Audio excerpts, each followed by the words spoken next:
अस्सलाम वालेकुम, welcome back to my YouTube channel. कैसे हैं आप सब लोग? उम्मीद करती हूँ कि आप सब लोग खैरियत से होंगे। आज आपके लेके मैं ब्रेड बेसन टोस्ट की रेसिपी, जो कि बहुत ही आसान है, बहुत ही झटपट सी रेसिपी है।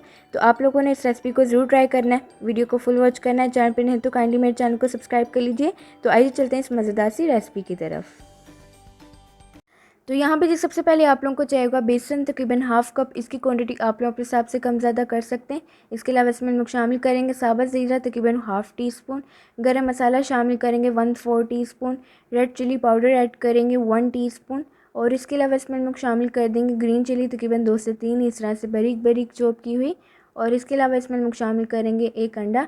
अंडा आप लोगों ने ज़रूर ऐड करना है, इसे स्किप मत कीजिएगा आप लोग। और इसके अलावा इसमें हम लोग शामिल कर देंगे धनिया पाउडर तकरीबन हाफ़ टी स्पून। और अब इसमें हम लोग शामिल करेंगे धनिया तकरीबन 2 से 3 टेबल स्पून। और इसके अलावा इसमें हम लोग शामिल करेंगे नमक तकरीबन हाफ़ टी स्पून। और अब इसमें हम लोग शामिल कर देंगे हस्बे ज़रूरत पानी। पानी की क्वांटिटी आप लोगों ने अपने हिसाब से इसके अंदर शामिल करनी है। इस तरह से अब आप लोगों ने इसे मिक्स करते जाना है। इसका आप लोगों ने ना ज़्यादा इसे पतला करना है बैटर को, ना ज़्यादा आपने इसे थिक रखना है। तो थोड़ा थोड़ा इसके अंदर पानी ऐड करते जाएँ। इसे आप लोग अच्छी तरह से मिक्स करके इसको एक बैटर की शक्ल में तैयार कर लें। तो यहाँ पे ये देखिए बैटर है बिल्कुल तैयार। तो आप लोग देख सकते हैं कि आप लोगों ने इसके अंदर इतनी थिकनेस जो है वो रखनी है, बहुत ज़्यादा आप लोगों ने इसे पतला नहीं करना है। तो अब इसे आप लोगों ने तकरीबन 5 मिनट के लिए इसी तरह से छोड़ देना है। तो नेक्स्ट स्टेप में जी आप लोगों ने एक पैन में तकरीबन 3 से 4 टेबल स्पून ऑयल शामिल कर देना है। ऑयल शामिल करने के बाद जो भी हम लोगों ने बैटर तैयार किया था उसके अंदर आप लोगों ने ब्रेड के स्लाइस को अच्छी तरह से डिप करना है। दोनों तरफ से अच्छी तरह से बैटर लगाने के बाद पैन के अंदर शामिल कर दें ब्रेड के स्लाइस को। और अब इसे आप लोगों ने इतना कुक करना है कि लाइट गोल्डन सा कलर आ जाए। तो 2 से 3 मिनट के लिए मीडियम फ्लेम पर इसे कुक कर लें एक साइड से।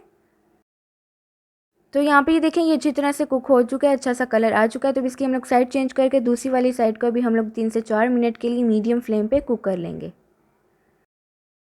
तो यहाँ पे ये देखें ये अच्छी तरह से फ्राई हो चुका है। तो आइए चलते हैं इसकी फाइनल लुक की तरफ, जो कि आपने बिल्कुल भी स्किप नहीं करनी।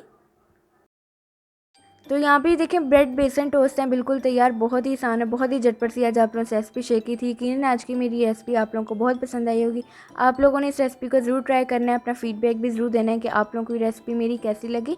तो इसी तरह की मज़े की रेसिपीज़ देखने के लिए आप लोग मेरे चैनल को सब्सक्राइब करें, वीडियो को लाइक करें, शेयर करें अपने दोस्तों के साथ, अपनी फैमिली के साथ। तो कमेंट करके भी अपना फीडबैक ज़रूर दीजिए कि आप लोगों को ये रेसिपी मेरी कैसी लगी। तो मुझे दीजिए इजाज़त, मुझे रखिए दुआ में याद। अल्लाह हाफिज़।